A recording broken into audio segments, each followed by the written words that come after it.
بسم الله الرحمن الرحيم اللهم صل على سيدنا محمد سيدنا محمد كما صليت على سيدنا إبراهيم وعلى آل سيدنا إبراهيم وبارك على سيدنا محمد وعلى آل سيدنا محمد كما باركت على سيدنا إبراهيم وعلى آل سيدنا إبراهيم إنك حميد مجيد. Assalamu alaikum wa rahmatullah. La dernière fois, nous nous sommes arrêtés à la grotte de Hira et la surprise qu'a eu le prophète sallallahu alayhi wa sallam quand il a vu Jibril alayhi salam lui apporter les 5 premiers versets du Coran de la révélation de Dieu faite à cette nation, la nation islamique. Alors, qu'est-ce qui s'est passé après? C'est ce que nous allons voir aujourd'hui. Le prophète sallallahu alayhi wa sallam, au moment où Jibril l'a quitté, était effrayé, il avait peur. Il est revenu rapidement chez lui, s'est couché et a demandé à être couvert. Il raconta après à Khadija radiyallahu anha. Bon, donc maintenant le prophète, on a dit qu'il est à Mecca, il est à la Mecque. Il raconta à Khadija, son épouse, ce qu'il a vu, ce qui lui est arrivé, et dit: j'étais effrayé.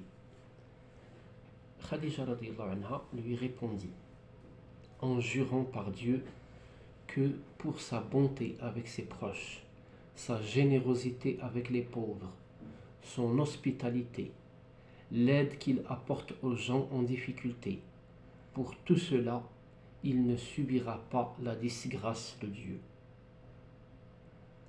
Et elle l'accompagna chez un vieux cousin à elle, qui s'appelait Waraqatu ibn Nawfal. Celui-ci était très âgé, il avait perdu la vue, et avant cela, il écrivait des parties de l'évangile en hébreu. Il s'était converti au christianisme. Mais comme on l'a dit, il a perdu la vue, il est devenu aveugle. Waraqat ibn Nawfal écouta le prophète lui raconter ce qu'il a vu dans la grotte. La visite de Jibril et tout ce qui s'est passé.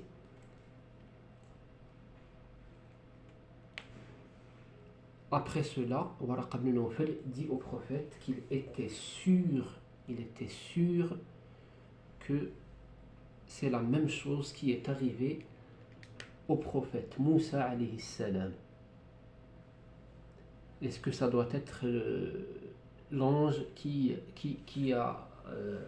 venait chez Moussa alayhi salam? Et puis il a regretté sa vieillesse, car il ne pourra pas soutenir le prophète lorsqu'il sera maltraité. Alors le prophète demanda: est-ce qu'il sera maltraité?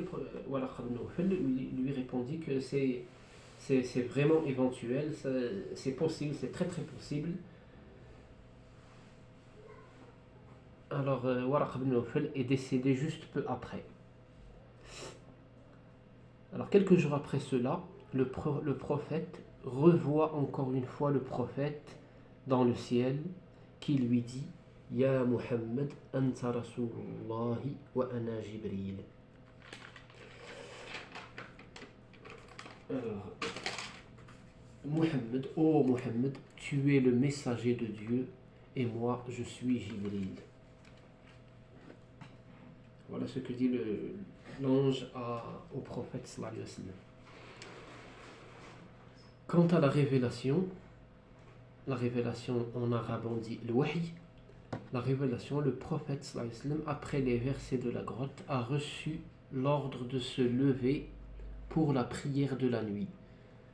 C'est la sourate de Al-Muzammil, Al-Muzammil.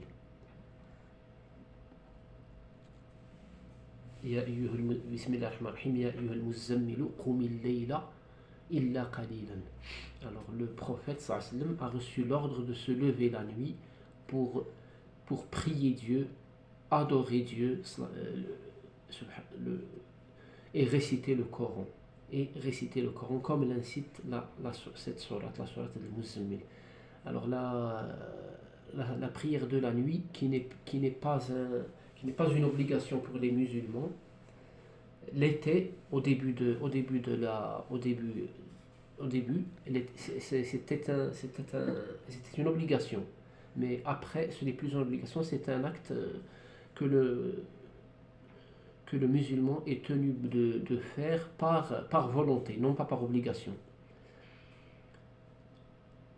Et c'est un acte aimé par Dieu et qui permet la purification du musulman et de bien solidifier ses relations avec Dieu. Alors ensuite, il a reçu l'ordre de se lever et d'avertir les gens. C'est la sourate de Al-Muddathir. Ya ayyuha al-muddathiru qum fa'anzir. Alors dans cette sourate, il est clair que le prophète doit maintenant se consacrer pour appeler les gens à Dieu. Je répète, le prophète doit maintenant se consacrer totalement pour appeler les gens à Dieu, à l'islam. C'est le début de l'islam. Alors à ce moment-là, le prophète a l'inspiration, c'est une inspiration d'agir discrètement. Et cette action discrète, cet appel discret que le prophète sallallahu alayhi wa sallam va faire au sein de la Mecque, ce sera la première phase de l'appel du prophète à l'islam et à Dieu. Ensuite, le prophète recevra l'ordre de Dieu qui l'incite à appeler les gens ouvertement et non pas discrètement. Cette deuxième phase est constituée de deux parties. La première à la Mecque, la deuxième, la seconde, à Médine. Donc, Inch'Allah, ce sera tout pour aujourd'hui. La prochaine vidéo, Inch'Allah, nous parlerons de la première phase, la phase discrète, qui durera 3 ans. Je vous remercie d'avoir donné intérêt à cette étude. Je vous prie de bien vouloir vous abonner à cette chaîne et à activer les alarmes pour recevoir toute nouveauté. Merci bien. Assalamu alaikum wa rahmatullah.